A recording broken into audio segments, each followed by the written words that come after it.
Picture this: parking lot, you're late, stressed, and someone swoops in and takes the spot you were clearly waiting for.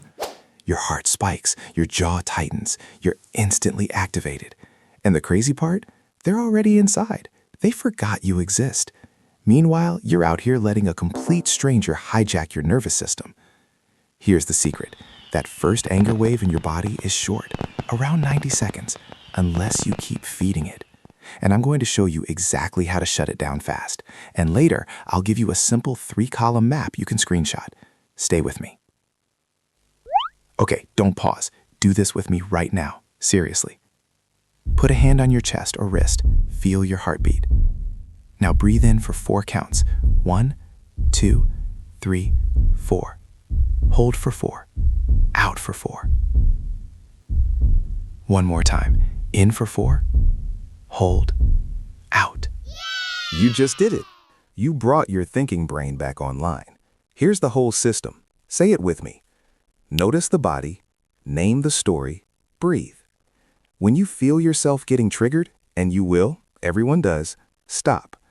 Notice what's happening in your body. Heart racing, chest tight, face getting hot. Name the story your brain is telling. Then breathe. 3 slow breaths. What you just did is shift from your threat alarm back to your decision-making brain in seconds. And in a minute, I'll show you the 3 traps that keep most people stuck in anger for hours. Now let me tell you why this works. When something triggers you, your brain dumps a stress surge into your system. Adrenaline, cortisol. Your muscles lock up. Your focus narrows. You're ready to fight a bear. Except you're not fighting a bear. You're fighting an email, or a comment, or someone's tone. But here's the key. That first wave can pass in about 90 seconds if you don't keep feeding it. So why do you stay angry for hours, for days? Because you keep re-triggering yourself.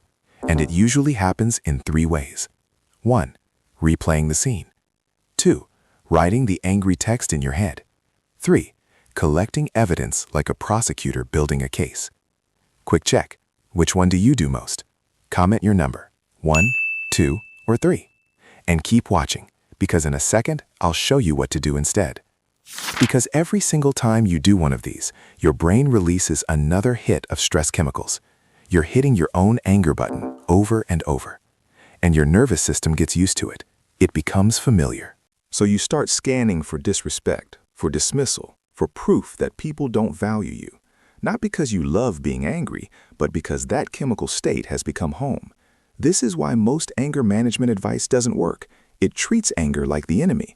But anger isn't the problem. It's the messenger. It's showing you something you haven't healed yet. So let's talk about what's really happening here. People can provoke you. They can say something rude, cut you off, dismiss your idea. But they don't get to control what you do next. That part is always yours. Calm doesn't mean you let people walk on you. Calm means you choose your next move, a boundary, a request, or letting it go. Think about it.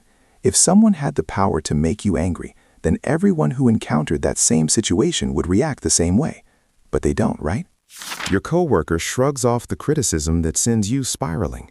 Your friend laughs at the traffic that makes you want to scream. Same trigger, different reactions.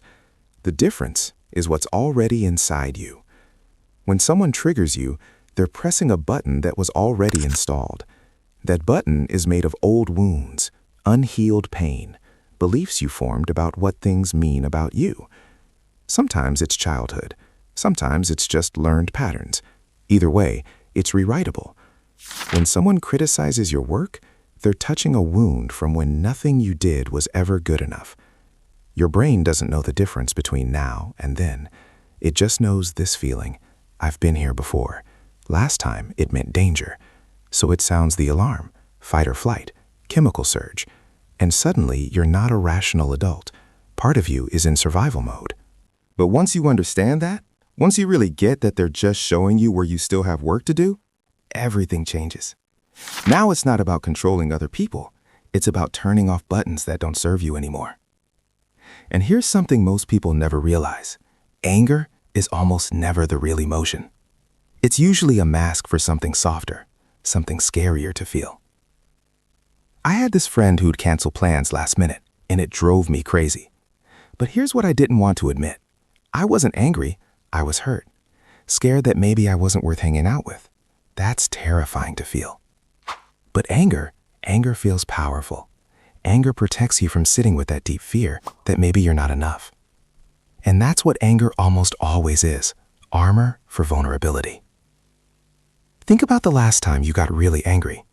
What were you actually afraid of? Fear of being controlled? Fear of looking stupid? Fear of being rejected? Because you can't heal what you won't feel.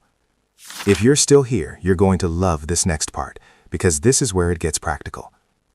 Now here's where we get practical. You need to map your triggers. Use this 3-column map. Trigger, story, real feeling.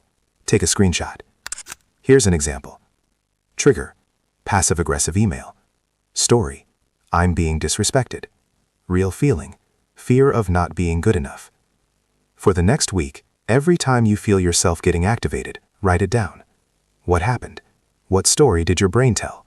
What was the real feeling? And here's the key question. When else in my life have I felt this exact feeling? Your current triggers are almost never about now. Your boss's feedback can feel like an old voice saying you'll never amount to anything. Your partner's tone can sound like disappointment you've heard before. Once you connect the dots between past wound and present trigger, something shifts. The trigger loses some of its power. You realize you're reacting to a memory, and memories feel real, but they're not happening right now. Quick recap. Notice the body. Name the story. Breathe. First, breathe to downshift. Second, don't replay the story. Third, map the trigger and train a new response. But knowing isn't enough. You have to practice new responses. You have to train your nervous system differently. And I'm not gonna lie, this part is uncomfortable. It feels awkward, but it works. Let's say you always get defensive when someone gives you feedback. That's your old pathway. So next time, do anything other than that. Use this script. Thanks, I'm going to sit with that.